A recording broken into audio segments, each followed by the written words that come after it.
Hello दोस्तों, मैं doctor Shankar Lal सुंडा उत्थान कैरियर इंस्टीट्यूट के ऑनलाइन प्लेटफॉर्म पर आप सभी का स्वागत करता हूं।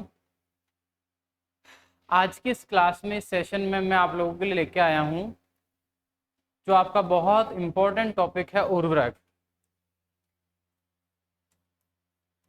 आज की इस क्लास में हम उर्वरक से रिलेटेड हमें क्या क्या चीज़ें पढ़नी है, किस डिटेल तक पढ़नी है, उन सारी चीज़ों को हम डिस्कस करेंगे।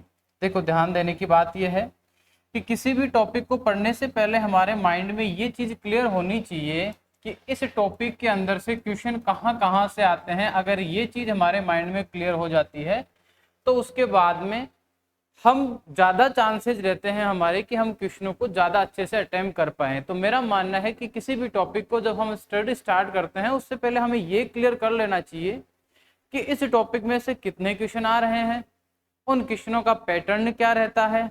तो जो फर्टिलाइजर वाला क्वेश्चन है, इससे मोस्ट इंपॉर्टेंट 3 टाइप के क्वेश्चन यहाँ से जनरेट होते हैं, या यूँ कहूँ हर एक बार अलग अलग एग्जाम में पूछे जाते हैं।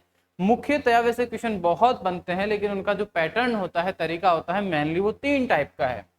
जैसे पहला तो होता है कि किसी भी उर्वरक में जो पोषक तत्व की मात्रा होती है, कंटेंट होता है, यानी पोषक तत्व की जो मात्रा होती है, उस मात्रा से या प्रतिशत मात्रा से एक क्वेश्चन बनता है कि यूरिया में नाइट्रोजन कितनी है, डीएपी में नाइट्रोजन फास्फोरस कितना है। इस टाइप का एक क्वेश्चन तो ये बनता है। दूसरा रहता है उर्वरक की गणना का, यानी दूसरा इंपॉर्टेंट क्वेश्चन जो होता है वो बनता है उर्वरक की जो गणना होती है, उस गणना से संबंधित उर्वरक गणना का क्वेश्चन बनता है। कहने का मतलब, आपको एग्जाम में जैसे लास्ट ईयर सुपरवाइजर में क्वेश्चन दिया हुआ था कि उसमें आपको पोषक तत्व की मात्रा दे दी गई और फिर आपको पूछा कितने किलोग्राम यूरिया की आवश्यकता होगी, यानी आपको न्यूट्रेंट की जो मात्रा होती है, न्यूट्रेंट जितने भी होते हैं या पोषक तत्व की जो मात्रा होती है वो आपको दे दी जाती है। पोषक तत्व की मात्रा देके आपको उर्वरक की मात्रा पूछ लेता है, या उर्वरक के देके पोषक तत्व की मात्रा आपको पूछ लेता है। इस टाइप का क्वेश्चन बनता है। तीसरे प्रकार का जो क्वेश्चन बनने की संभावना रहती है, ये यूं कहूं अलग अलग एग्जाम में जो क्वेश्चन आता है वो आता है उर्वरकों के वर्गीकरण से। वर्गीकरण से यहाँ तात्पर्य है कि जैसे मान लीजिए प्राथमिक पोषक तत्वों की मात्रा 25 से कम ज्यादा है तो निम्न विश्लेषक उच्च विश्लेषक उर्वरक का क्वेश्चन आता है। सीधा सा एग्जाम्पल पूछता है कि निम्न में से निम्न विश्लेषक उर्वरक का उदाहरण है। या फिर जैसे वर्गीकरण से बात करें तो सीधा सा आ जाता है एग्जाम के अंदर क्वेश्चन कि निम्न में से एकल उर्वरक का उदाहरण कौन सा है, निम्न में से संयुक्त उर्वरक का कौन सा है, मिश्रित उर्वरक का कौन सा है। इस टाइप के क्वेश्चन वर्गीकरण से भी बनते हैं। यानी आप लोगों के उर्वरक वाले टॉपिक में से आपको इन तीनों टॉपिकों को कंसल्ट करते हुए आपको स्टडी करना है। अगर एग्रीकल्चर सुपरवाइजर की हम बात करें तो हर एक एग्जाम के अंदर ये जो टॉपिक है उर्वरक एक इंपॉर्टेंट टॉपिक है, या यूं कहूं कि लगभग ये मान के चलो 2 क्वेश्चन इस टॉपिक से हर बार पूछे जाते हैं। तो ये 2 क्वेश्चन का पैटर्न यही रहता है कि या तो फर्टिलाइजर कैलकुलेशन का क्वेश्चन होता है, उर्वरक गणना का, या पोषक तत्व की मात्रा का, या फिर उदाहरण से संबंधित हो जाता है कि जो भी वर्गीकरण है उनमें से किसी एक का उदाहरण पूछ लेता है। ये 3 इंपॉर्टेंट आप लोगों के लिए पैटर्न बनते हैं क्वेश्चनों के। इसमें सबसे पहले हम आगे बढ़ते हैं कि उर्वरक कहेंगे किसको। यानी इंपॉर्टेंट चीज है कि अगर हमको उर्वरकों का अध्ययन करना है तो सबसे पहले हमें ये जानना होगा कि हम फर्टिलाइजर कहेंगे किसको। तो समझने वाली बात यह है कि फर्टिलाइजर के लिए हमें 2 शब्द बहुत अच्छे से समझने हैं। पहली बात कि जो उर्वरक होते हैं इनका जो निर्माण होता है, सामान्यतया इनका निर्माण किया जाता है कारखानों में, उद्योग धंधों में। यानी जितने भी जो कारखाने होते हैं या जिनको हम उद्योग बोलते हैं, उन उद्योगों के अंदर, उद्योगों में इनका निर्माण किया जाता है। पहली इंपॉर्टेंट बात। और इससे भी इंपॉर्टेंट बात कि ये जो होते हैं ये क्या करते हैं, अकार्बनिक पदार्थ होते हैं। कैसे पदार्थ होते हैं? अकार्बनिक पदार्थ होते हैं। हालांकि इस चीज का अपवाद भी है। क्यों? क्योंकि यूरिया और कैल्शियम साइनेमाइड, जिनको एमाइड उर्वरक कहते हैं, ये 2 उर्वरक ऐसे हैं जो वास्तविकता में किसके अंदर आते हैं? कार्बनिक उर्वरकों के अंदर आते हैं। और एग्जाम में सीधा सा क्वेश्चन ये भी पूछा जाता है कि निम्न में से कार्बनिक उर्वरक का उदाहरण क्या है? यूरिया उसका आंसर रहता है। लेकिन अगर हम सभी की बात करें तो लगभग सारे अकार्बनिक होते हैं, कुछ को छोड़कर। तो जब हम इसकी डेफिनेशन की बात करते हैं तो डेफिनेशन में हम क्या करते हैं, डेफिनेशन के अंदर हम यही बात डिस्कस करते हैं। हम इसकी जब डेफिनेशन लिखते हैं तो हम यही डेफिनेशन लिखते हैं कि उर्वरक वे रासायनिक पदार्थ होते हैं या उर्वरक अकार्बनिक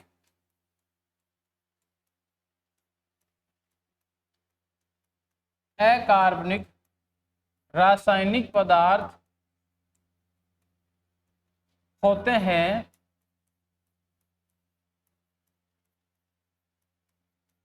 जिनका निर्माण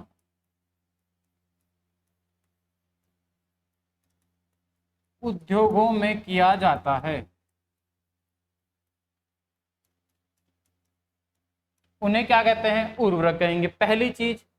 दूसरी इंपॉर्टेंट बात कि जो अकार्बनिक शब्द हमने लिखा है, इस अकार्बनिक शब्द का एक अपवाद भी होता है और इस अपवाद को भी हमें पढ़ना पड़ेगा। सारे के सारे अकार्बनिक होते हैं लेकिन इसका एक अपवाद भी होता है और इसका अपवाद होता है, ध्यान रखना, यूरिया। कौन रहता है? यूरिया कह दो या फिर कह दो कैल्शियम साइनेमाइड। एक अपना हो जाता है कैल्शियम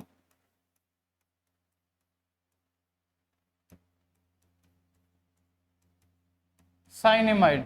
ये दोनों जो है वो इसका अपवाद है क्योंकि ये दोनों के दोनों क्या होते हैं? ये दोनों के दोनों कार्बनिक उर्वरक का उदाहरण है। ये दोनों किसका उदाहरण है? ये दोनों के दोनों कार्बनिक उर्वरकों के उदाहरण है। ये आपके लिए इंपॉर्टेंट, ध्यान रखने वाली बात है, बहुत इंपॉर्टेंट पॉइंट आप लोगों के लिए रहेगा। इसके बाद हम आगे बढ़ते हैं तो जनरल इंट्रोडक्शन या इंफॉर्मेशन वाली चीजों की तरफ बढ़ते हैं। तो पहली चीज क्लियर हो गई कि उर्वरक कहेंगे किसको? वे अकार्बनिक पदार्थ जिनका निर्माण हम कहाँ करते हैं? उद्योगों में या कारखानों में करते हैं, हम उनको फर्टिलाइजर कहेंगे। और जो फर्टिलाइजर होते हैं इनके बारे में सामान्य जानकारी की बात करते हैं। सबसे पहले देखिए, विश्व की अगर हम बात करें तो विश्व के अंदर जो सबसे पहला या यूं कहें प्रथम जो उर्वरक था जिसका निर्माण की हम बात करें तो विश्व का प्रथम उर्वरक जो था वो था SSP, जिसका मतलब होता है सिंगल सुपर फॉस्फेट। ये प्रथम उर्वरक है विश्व का। इस SSP का जो निर्माण का श्रेय जाता है ये दो साइंटिस्टों को जाता है, जिसमें एक तो है लेविस व लिविक। ये दो साइंटिस्ट हैं जिनको किसका निर्माण का श्रेय जाता है? SSP का निर्माण इन दोनों ने किया था। इन दोनों ने कब किया था? 1843 के अंदर इनका निर्माण किया था। 1843 में इस उर्वरक का निर्माण किया था। किसने? जस्टस वॉन लिविक ने और लेविस ने मिलकर। देखो SSP जो प्रथम उर्वरक है उसका निर्माण लिविक ने किया, इसीलिए ध्यान रखने वाली बात यह है कि जो लिविक है, लिविक को ही कहा जाता है उर्वरक जगत का जनक, या यूं कहें उर्वरक रसायन के जनक। जो लिविक साहब है उनको ही कहा जाता है उर्वरक रसायन के जनक। ये भी आपको ध्यान रखना है, उर्वरक रसायन जो होती है उस उर्वरक रसायन के जनक कहा जाता है लिविक को। क्यों? क्योंकि जस्टस वॉन लिविक और लेविस ने सबसे पहले SSP का निर्माण किया था। कब किया था? 1843 में किया था। ये विश्व का प्रथम उर्वरक है जिसका हमने निर्माण किया।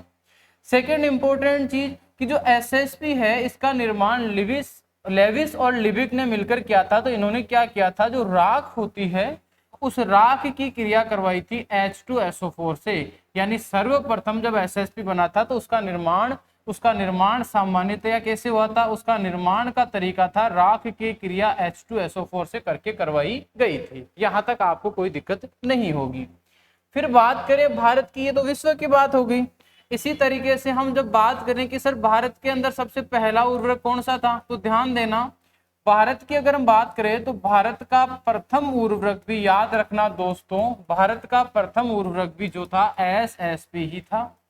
और SSP का निर्माण भारत में हुआ था 1906 के अंदर। कब हुआ था? 1906 के अंदर। भारत में SSP का जो निर्माण था उसके लिए हमने क्या किया था? रोक फॉस्फेट की क्रिया करवाई थी। किसकी? रोक जो फॉस्फेट होता है उस रोक फॉस्फेट की क्रिया H2SO4 से करवाकर हमने क्या बनाया था? हमने SSP का निर्माण किया था। यानी भारत के अंदर सबसे पहला उर्वरक कौन सा था? SSP। इसका जो निर्माण का तरीका था हमने H2SO4 का निर्माण रोक फॉस्फेट से करवाया था। ये रोक फॉस्फेट वाला जो क्वेश्चन है ये एग्रीकल्चर के लास्ट ईयर जो एग्जाम हुआ था एग्रीकल्चर सुपरवाइजर 2018 में भी पूछा गया था। क्वेश्चन क्या पूछा था? क्वेश्चन ये पूछा था कि अम्लीय मृदाओं में निम्न में से किस उर्वरक का उपयोग करते हैं? तो ध्यान रखना रोक फॉस्फेट जो होता है, अगर इसके उपयोग की हम बात करते हैं तो इसको फॉस्फोरस उर्वरकों के रूप में उपयोग करते हैं। और इसका उपयोग केवल और केवल अम्लीय मृदाओं में करते हैं। किसमें करते हैं? केवल और केवल इसका उपयोग किसमें करते हैं? अम्लीय मृदा में इसका उपयोग करते हैं। ये क्वेश्चन ऑलरेडी पूछा जा चुका है, ये भी आप लोगों के लिए इंपॉर्टेंट क्वेश्चन है जिसका आप लोगों को ध्यान में रखना है। यानी ये होगी हमारे पास जनरल इंट्रोडक्शन वाली जो फर्टिलाइजर से रिलेटेड जनरल जानकारी है वो आप लोगों के सामने है। इसके बाद हम आगे बढ़ते हैं कि उर्वरक क्या होता है, सबसे पहले कौन बना, किसने बनाया, भारत में कौन सा बना। एक चीज यहाँ निकल के बहुत अच्छे से क्लियरली आती है हमारे सामने, और वो ये चीज है कि चाहे हम बात करें विश्व की, चाहे हम बात करें भारत की, यानी अगर हम विश्व की बात करते हैं या हम भारत की बात करते हैं, दोनों ही केस में जो प्रथम उर्वरक था उसका नाम याद रखना एसएसपी ही था, एसएसपी ही बना है सबसे पहले है। ये इंपॉर्टेंट चीज है जो आपको ध्यान में रखनी है। इसके बाद में हम आगे बढ़ते हैं। अब हमें क्या करना है, फर्टिलाइजर के बारे में सारी जानकारी लेनी है, या यूं करें सारे उर्वरक के बारे में, फर्टिलाइजर्स के बारे में डिटेल से पढ़ना है। यानी अगर हम उर्वरक की बात करें तो उर्वरक जो होते हैं सामान्यतः जो हम उपयोग करते हैं वो 3 प्रकार के होते हैं। यानी अगर आपने पोषक तत्व पढ़ रखे होंगे तो आपको ज्यादा दिक्कतें नहीं होगी। क्यों? क्योंकि पोषक तत्वों के वर्गीकरण में एक शब्द आता है जिसको हम बोलते हैं प्राथमिक पोषक तत्व। आप लोगों ने ये शब्द देखा होगा, प्राथमिक पोषक तत्व। और प्राथमिक पोषक तत्व बोलते हैं एनपीके को, यानी नाइट्रोजन फास्फोरस पोटेशियम को बोलते हैं प्राथमिक पोषक तत्व। किसको बोलते हैं? एनपीके को बोलते हैं प्राथमिक पोषक तत्व। तो देखो ध्यान देना, हमने क्या किया, इस एनपीके के नाम के आधार पर ही हमने क्या किया, उर्वरकों को 3 भागों में बांट दिया। यानी पहला कौन सा हुआ? Nitrogen phosphorus potassium. तो हमने पहला बता दिया नाइट्रोजन उर्वरक। पहला प्रकार कौन सा हो गया? नाइट्रोजन उर्वरक। दूसरा प्रकार कौन सा हो गया? दूसरा हो गया फास्फोरस उर्वरक। और तीसरा प्रकार कौन सा हो गया? तीसरा हो गया पोटेशियम उर्वरक। यानी उर्वरकों को हमने कितने भागों में बांट लिया? प्राथमिक पोषक तत्वों के नाम के आधार पर ही हमने कहा कि उर्वरक 3 प्रकार के होते हैं, और हमने 3 टाइप के उर्वरक को हमने पढ़ना स्टार्ट कर दिया। यानी कि वे उर्वरक जो क्या करते हैं, नाइट्रोजन की पूर्ति करते हैं, उनको नाइट्रोजन उर्वरक कहेंगे। वे उर्वरक जो फास्फोरस की पूर्ति करते हैं उनको फास्फोरस उर्वरक कहेंगे। और जो पोटेशियम पोषक तत्व की पूर्ति करते हैं उनको हम कहेंगे पोटेशियम उर्वरक। यहां तक क्लियर होगा। अब नाइट्रोजन पोषक उर्वरकों की बात करें या फास्फोरस उर्वरकों की बात करें या पोटेशियम वाले उर्वरकों की बात करें, इनको भी हम आगे चल के अलग अलग वर्गों में विभक्त करते हैं। उसका आधार क्या होता है देखो समझना। यानी नाइट्रोजन उर्वरकों में नाइट्रोजन का जो रूप होता है, नाइट्रोजन जिस रूप में पाया जाता है, नाइट्रोजन जिस रूप में पाया जाता है उसके आधार पर, यानी जिस रूप में पाया जाता है उसके आधार पर हम इनको आगे चल के 4 भागों में या 4 प्रकार में हम इसको वर्गीकृत कर देते हैं। समझना इसको कैसे किया है हमने। यानी हमने क्या किया, नाइट्रोजन के रूप की यहाँ बात की। एक शब्द आया है कि नाइट्रोजन का जो रूप उर्वरक में होगा। अगर हम नाइट्रोजन के रूप की बात करते हैं तो मुख्यतया मिट्टी के अंदर एक तो होता है NH4 जिसको पादप ग्रहण करते हैं, एक होता है NO3- जिसको पादप ग्रहण करते हैं। यानी ये बहुत इंपॉर्टेंट क्वेश्चन है, ध्यान रखना कि पादप नाइट्रोजन के किन रूपों को उपयोग करते हैं या ग्रहण करते हैं या अपटेक करते हैं। तो इन 2 रूपों का अपटेक करते हैं, ध्यान रखना। एक तो होता है NH4, दूसरा होता है NO3- यानी नाइट्रेट और अमोनियम रूप को पादप ग्रहण करते हैं। ये बात आपको ध्यान रखनी है। यानी नाइट्रोजन के उर्वरकों के हमने वर्गीकृत किया कि नाइट्रोजन जिस रूप में पाई जाएगी उसी के आधार पर हम उनको वर्गीकृत कर देंगे। इसका मतलब जहां पर अमोनियम के रूप में होगी उसको अमोनियम नाइट्रोजन उर्वरक कहेंगे, नाइट्रेट रूप में रहेगी तो उसको नाइट्रेट नाइट्रोजन उर्वरक कहेंगे, दोनों रहेंगे तो उसको हम बोलेंगे अमोनियम नाइट्रेट नाइट्रोजन उर्वरक कहेंगे। और चौथा प्रकार होता है, काफी बार फर्टिलाइजर्स में नाइट्रोजन NH2CO यानी इस रूप में होती है जिसको हम बोलते हैं एमाइड। क्या बोलते हैं जिसको? एमाइड। यानी एमाइड इस रूप को बोलते हैं। जैसे यूरिया के फॉर्मूले की बात करें तो NH2CONS2 इस रूप में नाइट्रोजन पाई जाती है, इसको बोलते हैं यूरिया। यूरिया में देखो ये रूप आपको साफ साफ दिख रहा होगा NH2CO यानी इसी को हम क्या बोलते हैं? एमाइड बोलते हैं। यानी तीसरा प्रकार हो गया एमाइड।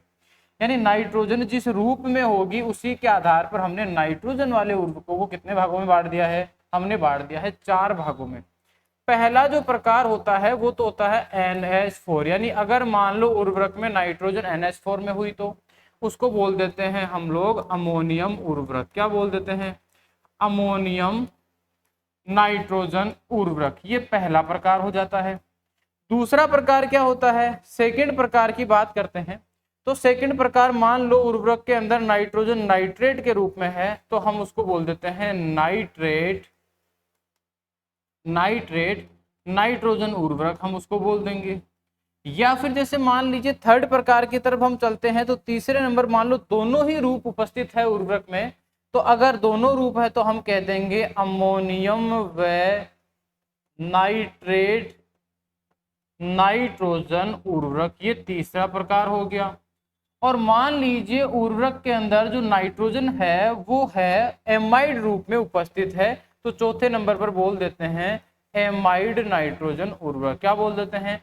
एमाइड नाइट्रोजन उर्वरक हमें कह देंगे। यानी कुल मिलाकर हम मोटे मोटे तौर पर ये कहना चाहते हैं कि उर्वरक तो 3 प्रकार के होते हैं, उसमें भी नाइट्रोजन उर्वरक कितने प्रकार के होते हैं? 4 प्रकार के। यानी आपसे कोई ये पूछे कि भैया नाइट्रोजन उर्वरक कितने प्रकार के होते हैं, तो ध्यान रखना 4 प्रकार के नाइट्रोजन उर्वरक रहते हैं। दूसरी बात देखो, ध्यान देना। नेक्स्ट अगर हम आगे बढ़ते हैं तो नेक्स्ट इंपॉर्टेंट चीज ये है कि जिन उर्वरकों के अंदर नाइट्रोजन का NH4+ रूप पाया जाता है, जिसको अमोनियम रूप बोलते हैं, आगे चलकर इसका होता है नाइट्रीकरण। क्या होता है? इसका नाइट्रीकरण होता है। यानी नाइट्रीकरण से क्या होता है? NH4 जो प्लस होता है ये बदल जाता है नाइट्रेट में। किस में बदलता है? नाइट्रेट में। यानी NH4 का NO3- में बदलना ही कहलाता है नाइट्रीकरण। और नाइट्रीकरण क्रिया में जहां जो हाइड्रोजन आयन होते हैं वो यहाँ पर मुक्त हो जाते हैं। यानी कहने का मतलब, अगर अम्लता की बात करें, किसकी बात करें? अम्लता की, तो अम्लता सामान्यतः उत्पन्न होती है H+ आयन से। यानी याद रखना, जिंदगी में जो अम्लता होती है उसका केवल एक कारण होता है, सीधे तौर पर हाइड्रोजन आयन उसका कारण होता है। कौन होता है? हाइड्रोजन आयन उसका कारण होते हैं। यानी कि हम ये कहना चाहते हैं कि जब NH4 जो होता है या जो अमोनियम, देखो ध्यान रखना, NH3 होती है, इसको बोलते हैं अमोनिया। क्या बोलते हैं इसको? इसको बोलते हैं अमोनिया। अमोनिया एक गैस है। अमोनिया तो NH3 को बोलते हैं जो एक गैस है। NH4 जो होता है ये अमोनिया नहीं है, ये अमोनियम है। ध्यान रखना, ये क्या होता है? इसको बोलते हैं अमोनियम। यहाँ हमने साफ लिखा है अमोनियम, है ना, और अमोनिया का मतलब होता है NH3। यानी जब अमोनियम आयन NO3 में बदलता है तो हाइड्रोजन मुक्त होते हैं, और इन्हीं हाइड्रोजन आयनों की वजह से मिट्टी में अम्लता उत्पन्न होती है। सीधे तौर पर हम ये कह सकते हैं कि वे उर्वरक जिनमें NH4+ आयन उपस्थित होगा उनकी प्रकृति सदैव अम्लीय होती है। कैसी प्रकृति रहती है? सदैव अम्लीय। यानी हमने यहाँ से एक चीज तो कंफर्म कर ली, और वो ये की है कि जिन उर्वरकों में NH4 रूप पाया जाएगा, जिन उर्वरकों के अंदर NH4 रूप पाया जाएगा, उनको हम कहेंगे, जिनमें ये NH4 रूप होगा उनकी प्रकृति अम्लीय होगी। यानी हम पहला पॉइंट तो इस फर्टिलाइजर के बारे में यही कह सकते हैं कि ये अम्लीय प्रकृति के होते हैं। कैसी प्रकृति के होते हैं? अम्लीय प्रकृति का मतलब मिट्टी में उपयोग करने पर ये अम्लता उत्पन्न करेंगे। पहली चीज तो आपको ये ध्यान रखनी है। दूसरी बात कि अमोनियम जो अमोनिकल उर्वरक है या अमोनियम वाले जो उर्वरक है उनके बारे में, तो इसके अगर हम बात करें तो इसके उदाहरणों की अगर हम बात करते हैं तो पहला उदाहरण इसका जो आता है उसका नाम है अमोनियम सल्फेट। पहले नंबर पर जो उदाहरण आता है उसको बोलते हैं अमोनियम सल्फेट। अमोनियम सल्फेट का हो सकता है आपको एग्जाम में ये कहे कि भैया आप हमको एक बात बताइए, अमोनियम सल्फेट उर्वरक का रासायनिक सूत्र क्या होता है? तो अमोनियम का मतलब सारे बच्चों को पता है सर, अमोनियम का मतलब NH4+ होता है और सल्फेट का मतलब होता है SO4-2। केमिस्ट्री में हमने अक्सर पढ़ा है कि अगर इसके ऊपर जो आवेश होता है उसको तो यहाँ इसके नीचे लिख दें और इसके ऊपर आवेश को यहाँ लिख दे, तो यहाँ पर एक लवण का फॉर्मूला बन जाता है, या यूं कहें एक केमिकल फॉर्मूला बन जाता है। यानी सबसे पहली बात, अमोनियम सल्फेट जो होता है इसका रासायनिक सूत्र होता है NH4 और इसका तो लगा दो होल ट्वाइस, और ये हो गया आपका सल्फेट। यानी ये किसका फॉर्मूला हो गया? अमोनियम सल्फेट का। रटना है ही नहीं, आपको समझना है। अमोनियम NH4 और सल्फेट का SO4, यहाँ -2 था तो नीचे लगा दिया, इसके ऊपर 1 था तो यहाँ 1 लगाओ। आप चाहो तो लगा सकते हो, वरना कोई जरूरत नहीं होती 1 लगाने की। अमोनियम सल्फेट के अंदर दो पोषक तत्व पाए जाते हैं। एक तो याद रखना, जैसे ये अमोनियम सल्फेट दिख रहा है तो इसके अंदर सर एक तो नाइट्रोजन है और दूसरा इसमें सल्फर है। नाइट्रोजन की मात्रा इसमें पाई जाती है 20.6% नाइट्रोजन पाया जाता है, और सल्फर की अगर हम बात करते हैं तो सल्फर इसके अंदर पाया जाता है 24%। कितना परसेंट रहता है? 24%। यानी दोनों पोषक तत्वों की बात हमने कर ली। नेक्स्ट अगर हम बात करते हैं, इससे आगे अगर हम बढ़ते हैं तो दूसरा, ये पहला उदाहरण हो गया। दूसरे उदाहरण की अगर हम बात करते हैं तो सेकंड नंबर पे उदाहरण आ जाता है अमोनियम क्लोराइड। कौन आ जाता है? Ammonium chloride. तो मेरे प्यारे रसगुल्लों, आपको इतना तो समझ में आ ही गया होगा कि फॉर्मूला अगर हमको याद करना है तो उसको समझने की जरूरत है, ना कि रटने की जरूरत है। यानी अमोनियम का मतलब वापस से वही NH4 हो गया, क्लोराइड का मतलब Cl हो गया। दोनों के ऊपर -1 और +1 बराबर होता है, ऊपर नीचे लिखो तो लिखो, वरना लिखने की जरूरत नहीं है। यानी NH4Cl अमोनियम क्लोराइड का सूत्र होता है। अमोनियम क्लोराइड के अंदर अगर नाइट्रोजन की हम बात करें तो यहाँ पर नाइट्रोजन होती है 24 से 26% के आसपास। यानी कि एग्जैक्ट वैल्यू की बात करें तो आप चाहो तो यहाँ एग्जैक्ट याद रख लेना, 25% याद कर लेना। कितना परसेंट याद कर लेना? 25% आप यहाँ पर याद कर लेना। इसमें कोई दिक्कत आपको नहीं होगी। यहाँ तक उम्मीद करता हूँ आपको कोई दिक्कत नहीं हो रही होगी, आप आसानी से समझ रहे होंगे। हमने इन दोनों उर्वरकों को किसमें रखा है? अमोनियम वाले में। किसमें रखा है? अमोनियम उर्वरक में। क्यों? क्योंकि यहाँ नाइट्रोजन किस रूप में है? दिखाई दे रही होगी आपको, अमोनियम रूप में है, इसीलिए हमने कहा ये अमोनियम नाइट्रोजन वाले उर्वरक है। यहाँ तक आपको उम्मीद करता हूँ कोई बिल्कुल भी दिक्कत नहीं होगी, आप बड़ा एंजॉय करके इसको पढ़ रहे होंगे। इसके बाद आगे बढ़ते हैं। देखो समझना, यानी कि एक इंपॉर्टेंट क्वेश्चन यहाँ से और बनता है, और वो क्वेश्चन क्या है समझना। क्वेश्चन ये बनता है कि एक फसल है, जैसे हम बात करें धान की फसल की। किसकी बात करते हैं हम? धान की बात कर लेते हैं। हम बात करते हैं धान की। यानी नाइट्रोजन के पादप किस रूपों, किस नाइट्रोजन को पादप किस रूप में ग्रहण करते हैं? तो इसके दो रूप होते हैं, मैंने आपको पहले भी पढ़ाया था। पहला रूप होता है अमोनियम माइन, और दूसरा रूप रहता है नाइट्रेट के रूप में। यानी ये दो ही रूप है जिसमें पादप जो होते हैं वो नाइट्रोजन को ग्रहण करते हैं। तो किस रूप में ग्रहण करते हैं? दो रूपों में करते हैं, NH4+ में, और एक रूप हो जाता है अपना नाइट्रेट में। ध्यान रखना, इस रूप को केवल और केवल कुछ पादप है, यानी केवल एक तो धान ध्यान रखना, एक आप लोग ध्यान रखना गन्ना, और एक आप ध्यान रखना आलू। यानी केवल धान, आलू और गन्ना, ये तीन पौधे ऐसे हैं जो नाइट्रोजन के इस रूप को ग्रहण करते हैं। और इस नाइट्रेट वाले रूप की बात करें तो बाकी जो बच गए जितने भी पादप, यानी लगभग सभी पादप इसी रूप को ग्रहण करते हैं। लगभग सभी पादप NO3 नाइट्रेट रूप को ग्रहण करते हैं। ये बात आपको ध्यान रखनी है, ये एक इंपॉर्टेंट बात है जो एग्जाम में डायरेक्टली पूछते हैं, या यूं कहूं ये आप लोगों के लिए बहुत इंपॉर्टेंट क्वेश्चन है जिसका आप लोगों को ध्यान रखना, वेरी वेरी इंपॉर्टेंट, या यूं कहूं सुपरवाइजर में पूछा जाने वाला या सुपरवाइजर के पेपर में छपने वाला क्वेश्चन है ये। यानी इसके बाद मैं कहना क्या चाहता हूं? मैं ये कहना चाहता हूं कि हम जो अमोनिकल उर्वरक होते हैं उनका उपयोग किन फसलों में करेंगे? हम धान में करेंगे, गन्ना में करेंगे और आलू में करेंगे। यानी कि अगर गलती से मान लीजिए आपने नाइट्रेट वाला उर्वरक डाल दिया इन फसलों में, तो ये तो इस रूप को ग्रहण ही नहीं करेंगे, डालने का मतलब ही नहीं है। आप डाल दोगे तो ये निक्षालन हो जाएगा या दूसरे पादप ग्रहण करेंगे, लेकिन ये पादप इसको उपयोग में नहीं लेंगे। तो हमें क्या करना पड़ेगा? हमें वो उर्वरक डालना पड़ेगा जिसमें नाइट्रोजन का ये रूप पाया जाता है। और इस रूप की बात करें तो ये रूप कौन से होता है? अमोनिकल उर्वरकों में रहता है। यानी कि मैं ये कहना चाहता हूं कि अगर मान लीजिए आपको धान में क्या देनी है? नाइट्रोजन देनी है, तो ध्यान रखना धान के खेत में अगर आपको नाइट्रोजन की पूर्ति करनी है तो सदैव आपको धान के खेत के लिए हमेशा इस रूप वाले उर्वरक डालने हैं। यानी अगला क्वेश्चन क्या बनता है? अगला क्वेश्चन ये बनता है कि धान जो होता है, धान के लिए उपयुक्त उर्वरक कौन सा होता है? तो याद रखना धान के लिए उपयुक्त जो उर्वरक होता है या उपयुक्त नाइट्रोजन, यहाँ नाइट्रोजन और लिख देना, नाइट्रोजन उर्वरक होता है कौन सा? तो धान के लिए आपको ध्यान रखना है, इसके लिए रहता है हमेशा अमोनियम सल्फेट। कौन सा रहता है? अमोनियम सल्फेट रहता है।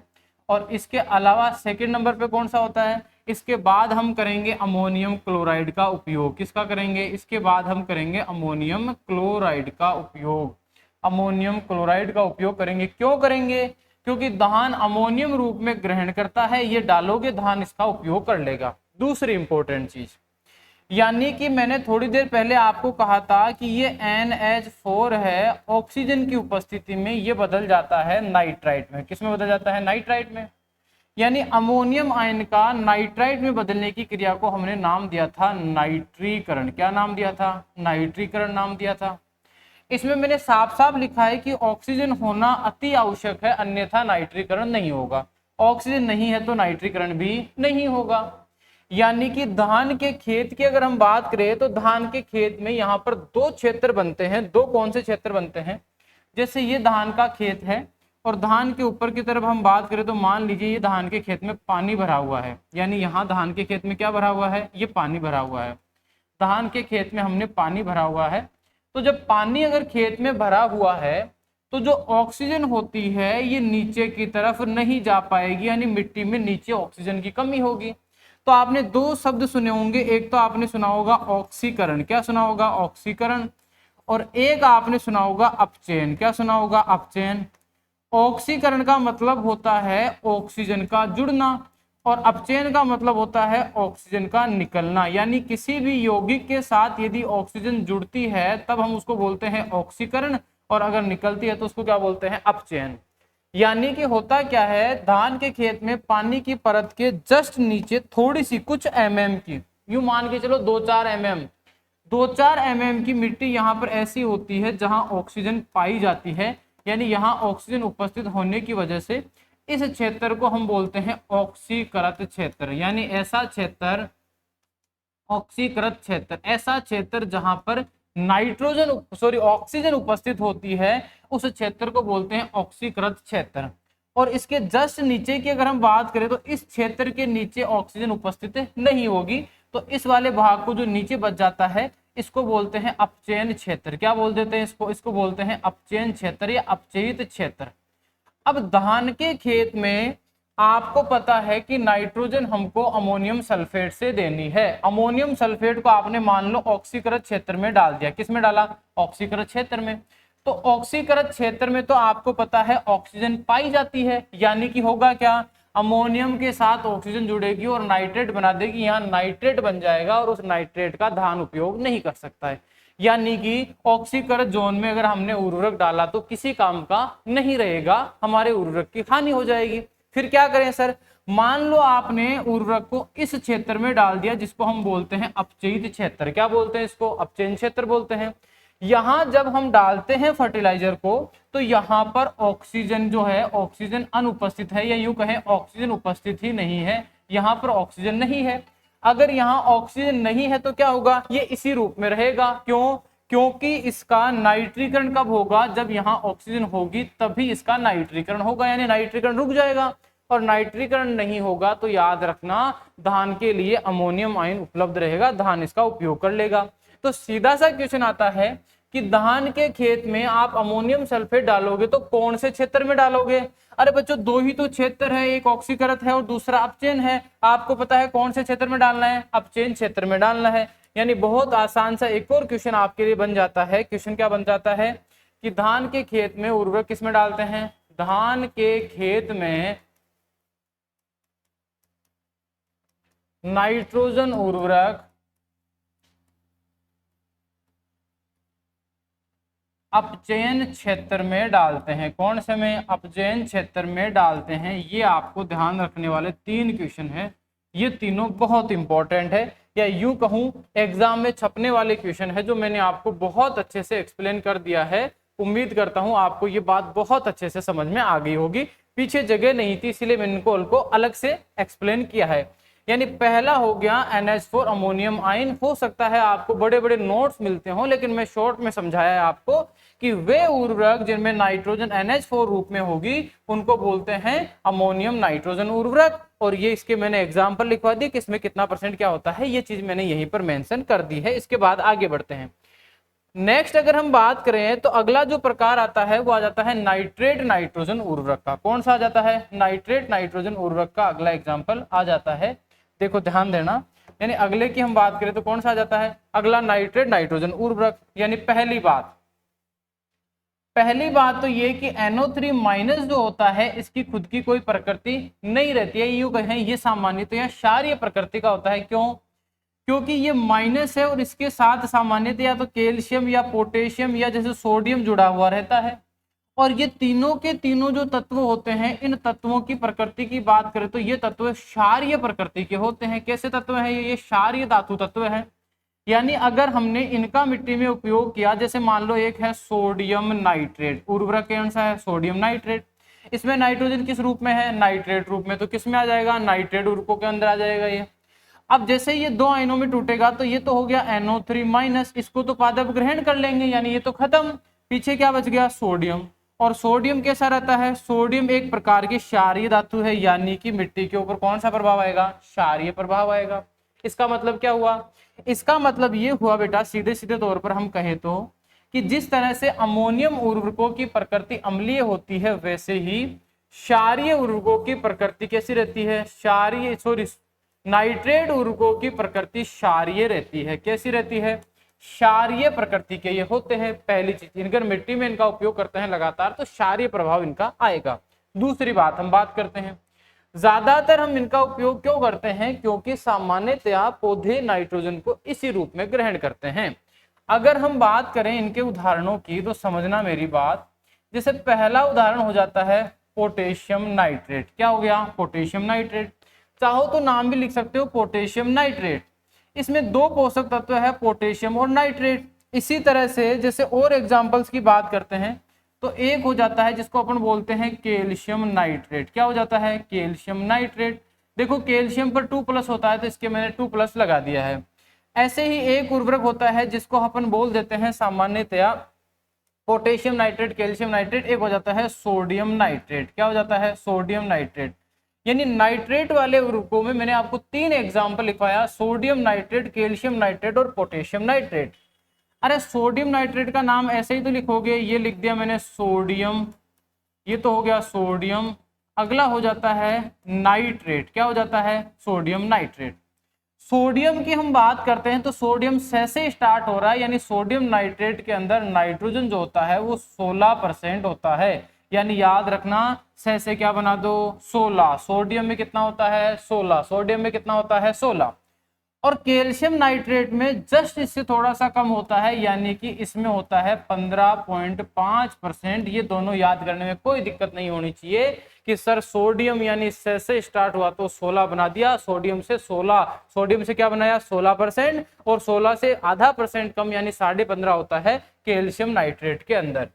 इसमें दो पोषक तत्व है, एक नाइट्रोजन है, एक पोटेशियम है। यानी ध्यान देने वाली बात है, ध्यान देना इस बात पे आप।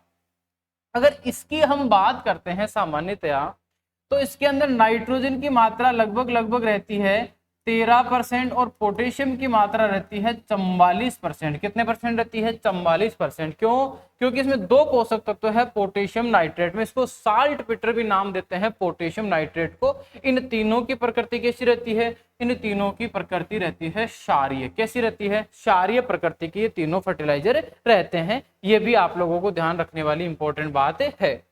इसके बाद हम बात करते हैं नेक्स्ट उर्वरक पर चलते हैं तो थर्ड नंबर पर हमारे जो फर्टिलाइजर आता है, थर्ड नंबर पर हमारे जो फर्टिलाइजर मैंने आप लोगों को लिखा था वो आ जाता है अमोनियम नाइट्रेट वाला। कौन सा आ जाता है? अमोनियम व नाइट्रेट नाइट्रोजन उर्वरक। यानी ऐसे उर्वरक जिनमें नाइट्रोजन, अमोनियम और नाइट्रेट दोनों रूपों में पाई जाती है उनको बोलते हैं अमोनियम नाइट्रेट उर्वरक। यानी इसमें क्या होंगे? दोनों रूप पाए जाएंगे। पहली बात तो समझने वाली यह है कि नाइट्रेट जो होता है इसका मैंने आपको ना क्षारीय ना अम्लीय कहा, मैंने कहा कि इन नाइट्रेट वाले उर्वरकों में जो पोटेशियम, कैल्शियम, सोडियम इनकी प्रकृति क्षारीय होती है। इनका मतलब ये हुआ कि इसकी प्रकृति का ज्यादा प्रभाव नहीं पड़ता है, लेकिन अगर अमोनियम साथ में है तो सीधी सी बात है अम्लीय प्रभाव रहेगा। यानी अमोनियम नाइट्रेट वाले लगभग उर्वरक अम्लीय प्रकृति के होते हैं। जैसे केन को छोड़ दो, वो उदासीन रहता है, बाकी लगभग अम्लीय प्रकृति के रहते हैं। उदाहरण की जैसे हम बात करते हैं यहाँ पर, तो सबसे पहला उर्वरक आ जाता है अमोनियम नाइट्रेट। यानी पहले उर्वरक का नाम ही यही होता है, अमोनियम नाइट्रेट जो ऊपर था वही नाम है, इसका नाम ही क्या है, इसका नाम ही होता है उर्वरक का अमोनियम नाइट्रेट। क्या नाम होता है, अमोनियम नाइट्रेट। अमोनियम नाइट्रेट जो फर्टिलाइजर होता है, इस अमोनियम नाइट्रेट के अंदर जो नाइट्रोजन की मात्रा होती है वो नाइट्रोजन होता है 33%। कितना परसेंट होता है, 33%। अब देखो इसमें अमोनिया भी है और नाइट्रेट भी है, यानी इस 33% में दोनों प्रकार के नाइट्रोजन को मिलाया हुआ है। यानी इस 33% का ध्यान रखना, 50% नाइट्रोजन तो NH4 रूप में पाई जाती है, NH4 रूप में पाई जाती है, और 50% जो होती है नाइट्रोजन वो किस में होती है, नाइट्रेट रूप में पाई जाती है। यानी इसके अंदर 50-50 आधी आधी रहती है। यानी 33% की बात करें तो यानी लगभग यूं मान के चलो 16.5% तो 16.5% तो अमोनियम है, 16.5% नाइट्रेट है, दोनों रूप पाए जाते हैं। दूसरी इंपॉर्टेंट बात, अमोनियम नाइट्रेट जो फर्टिलाइजर होता है ये विस्फोटक प्रकृति का होता है। यानी कि इसमें ब्लास्ट होने वाला, या यूं कहें इससे जो विस्फोटक पदार्थ है उनका निर्माण किया जाता है। यानी इसका गुण है कि ये विस्फोटक प्रकृति का होता है। किस प्रकृति का होता है, विस्फोटक प्रकृति का होता है। ध्यान रखना एक बात बहुत इंपॉर्टेंट है कि निम्न में से कौन सा उर्वरक है जो विस्फोटक प्रकृति का होता है, तो वो अपना है अमोनियम नाइट्रेट। अब देखो ध्यान रखना, जैसे मान लो ये गोदाम है और इस गोदाम के अंदर हमने अमोनियम नाइट्रेट का स्टोरेज कर दिया। अब ब्लास्ट होने का मतलब है सारा का सारा फर्टिलाइजर में एक साथ ब्लास्ट होगा। इसका मतलब है कि बहुत सारे अमोनियम नाइट्रेट को एक जगह स्टोरेज नहीं कर सकते, यानी इसको अलग अलग जगह करना पड़ेगा। तो इसकी सबसे बड़ी समस्या ये होती है भंडारण में। यानी अमोनियम नाइट्रेट जो उर्वरक होता है इसकी सबसे बड़ी समस्या क्या रहती है, इसकी सबसे बड़ी समस्या रहती है भंडारण। क्या रहती है सबसे बड़ी समस्या, भंडारण इसकी सबसे बड़ी समस्या है। दूसरी बात, ये उर्वरक है ये सबसे ज्यादा आर्द्रता ग्राही है। यानी पहली बात तो ये विस्फोटक होता है, दूसरी बात ये सबसे ज्यादा आर्द्रता ग्राही भी है, सबसे अधिक आर्द्रता ग्राही है। ध्यान रखना ये क्या है, ये आर्द्रता ग्राही उर्वरक है। आर्द्रता ग्राही का मतलब क्या हुआ, यानी जैसे यूरिया को हम बारिश के दिनों पर कट्टा खुला रख के अगर छोड़ देते हैं तो हम देखते हैं कि उसमें कैकिंग यानी पत्थर के जैसे स्टोन बना लेता है यूरिया आपस में चिपक कर। या फिर यूं कहें कि यूरिया जैसे है उसको थोड़ा सा लेकर अगर हल्का सा भी आपने उसको आर्द्रता में रख दिया तो वो पिघल जाता है, पानी की तरह पिघल जाएगा। यानी ऊष्मा को अवशोषित कर कर जो पिघलने का गुण होता है उसको बोलते हैं आर्द्रता ग्राही। यानी आर्द्रता को ग्रहण करने के गुण की बात करते हैं, जो सबसे ज्यादा किसमें होता है, अमोनियम नाइट्रेट में होता है। यानी ध्यान रखना सबसे ज्यादा तो होता है अमोनियम नाइट्रेट में, और अमोनियम नाइट्रेट के बाद ये गुण होता है यूरिया में। यानी आर्द्रता ग्राही का जो गुण होता है उसका आपको ध्यान रखना, अमोनियम नाइट्रेट के बाद किसका नंबर आता है, हमारे यूरिया का नंबर आ जाता है। ये बात आपको ध्यान रखनी है। यानी विस्फोटक होता है, भंडारण की समस्या रहती है, और सबसे ज्यादा आर्द्रता ग्राही रहता है, सबसे ज्यादा अमोनियम नाइट्रेट, उसके बाद में यूरिया का नंबर आ जाता है। इसी तरह से अगले एग्जाम्पल की अगर हम बात करते हैं तो अगला एग्जाम्पल आ जाता है केन। क्या आ जाता है, केन। केन का पूरा नाम क्या होता है, केन को बोलते हैं कैल्शियम। केन को क्या बोलते हैं, केन को बोलते हैं कैल्शियम अमोनियम नाइट्रेट। नेक्स्ट उर्वरक आ जाता है कैल्शियम अमोनियम नाइट्रेट, जिसको बोलते हैं केन। क्या बोलते हैं जिसको, केन। इसमें क्या होता है, अमोनियम नाइट्रेट की कैल्शियम कार्बोनेट से रिएक्ट करके अमोनियम नाइट्रेट जो उर्वरक था ऊपर वाला उसको कैल्शियम कार्बोनेट चूना से रिएक्ट करके केन बनाया जाता है।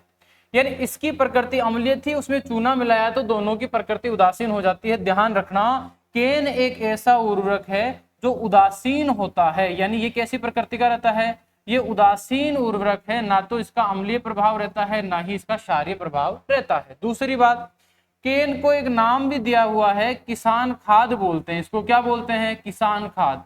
यानी ध्यान रखना ये उर्वरक है भले ही, लेकिन इसको कहा क्या जाता है, इसको कहा जाता है किसान खाद। खाद का मतलब है कार्बनिक पदार्थ, लेकिन याद रखना केन को क्या कहा जाता है, केन के लिए एक शब्द यूज किया जाता है, इसको बोल देते हैं सामान्यतः हम किसान खाद, इसको भी बोल देते हैं, ये बात ध्यान रखना है।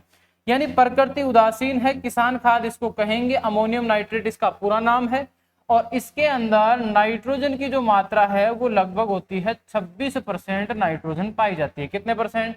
26% के आसपास इसमें नाइट्रोजन पाई जाती है। केन के आपको ध्यान रखना है, केन में 26% के आसपास क्या पाई जाती है? नाइट्रोजन होती है। इसमें कैल्शियम भी होता है और मैग्नीशियम भी रहता है। 8% के आसपास कैल्शियम रहता है और मैग्नीशियम 4.5% के आसपास में मैग्नीशियम रहता है। ये भी आपको ध्यान रखना है। यानी एक हो गया अमोनियम नाइट्रेट, दूसरा हो गया केन, इसका भी आपको ध्यान रखना है। यानी ये रहा आज की क्लास में हमने जो इंपॉर्टेंट फर्टिलाइजर्स है उनको हमने रीड आउट करने की, या यूं कहें एक बार मैं बड़ा रख के आपके सामने दे देता हूं ताकि आप लोग इसका स्क्रीनशॉट ले लो। देखो हमने आज उर्वरक पढ़े, उर्वरकों के संबंधित हमने चीजें पढ़ी। हमने नाइट्रोजन वाला, फॉस्फोरस और पोटेशियम वाला पढ़ा। अब उसके बाद में नाइट्रोजन वाले 3 तो हमने पढ़ लिए, चौथा कल पढ़ेंगे और उसके बाद में फॉस्फोरस वाला फिर पोटेशियम वाला पढ़ेंगे। यानी कल की क्लास में लगभग हम फर्टिलाइजर को कंप्लीट कर चुके होंगे, ये आपको ध्यान रखना है। बस इंपॉर्टेंट चीज ये है कि हमने पहले नाइट्रोजन के पढ़े, तो नीचे की तरफ चलोगे तो नाइट्रोजन के पढ़ रहे होंगे। अब आप इसका स्क्रीनशॉट ले सकते हो, ये नीचे देखो, ये कंप्लीट हो गए नाइट्रोजन वाले। इसके बाद में नाइट्रोजन का ये 3 रूप हो गए, 3 तो हो गए, यानी नाइट्रोजन के 3 यहाँ तक खत्म हो जाते हैं। कल की क्लास में चौथे नंबर पर हम पढ़ेंगे एमाइड वाले उर्वरक। कौन से पढ़ेंगे? कल की क्लास में हम एमाइड उर्वरक पढ़ेंगे, जिसके अंदर हम एग्जाम्पल में यूरिया पढ़ेंगे और यूरिया से संबंधित जो टर्मिनोलॉजी है, यूरिया से संबंधित जो क्वेश्चन आता है, उन सबको डिस्कस हम कल की क्लास में करेंगे। साथ में आप लोगों को जो आगे पीछे की जो स्लाइडें बनी हुई है उनको भी अच्छे से ध्यान रखना। जैसे इसमें 4 क्वेश्चन मैंने इंपॉर्टेंट डाल रखे हैं, इसका भी स्क्रीनशॉट ले लो, ये भी आपको ध्यान रखनी है। ये इंपॉर्टेंट चीजें हैं जो आप लोगों को बहुत इंपॉर्टेंट है, इनको आपको अच्छे से पढ़ना है। आई होप आप लोगों ने बहुत इस सेशन को एंजॉय किया होगा। अगर आप लोगों को ये क्लास अच्छी लगती है तो आप लोगों के लिए उत्थान कैरियर इंस्टीट्यूट अपने ऑनलाइन प्लेटफॉर्म पर और ऑफलाइन प्लेटफॉर्म दोनों पे एग्रीकल्चर सुपरवाइजर का बेस लेके आया है। तो आज ही आप प्ले स्टोर पर जाइए, उत्थान कैरियर इंस्टीट्यूट जो है उसका ऐप डाउनलोड कीजिए, यूसीआई के नाम से उत्थान कैरियर इंस्टीट्यूट चौमू, आप उसको डाउनलोड कीजिए और वहां से आप एग्रीकल्चर सुपरवाइजर का जो कोर्स है उसको परचेज कर सकते हैं, जहां मैं आप लोगों के लिए सॉइल साइंस और एग्रोनॉमी का कंप्लीट कंटेंट लेके आऊंगा। साथ ही हमारी जो और फैकल्टी है वो एक्सपर्ट फैकल्टी है। आप आज ही हमारे यूट्यूब चैनल उत्थान कैरियर इंस्टीट्यूट को ज्वाइन करके वहां पर डेमो क्लासेज ले सकते हो। थैंक यू सो मच दोस्तों, आई होप आपने ये सेशन एंजॉय किया होगा। आप लोग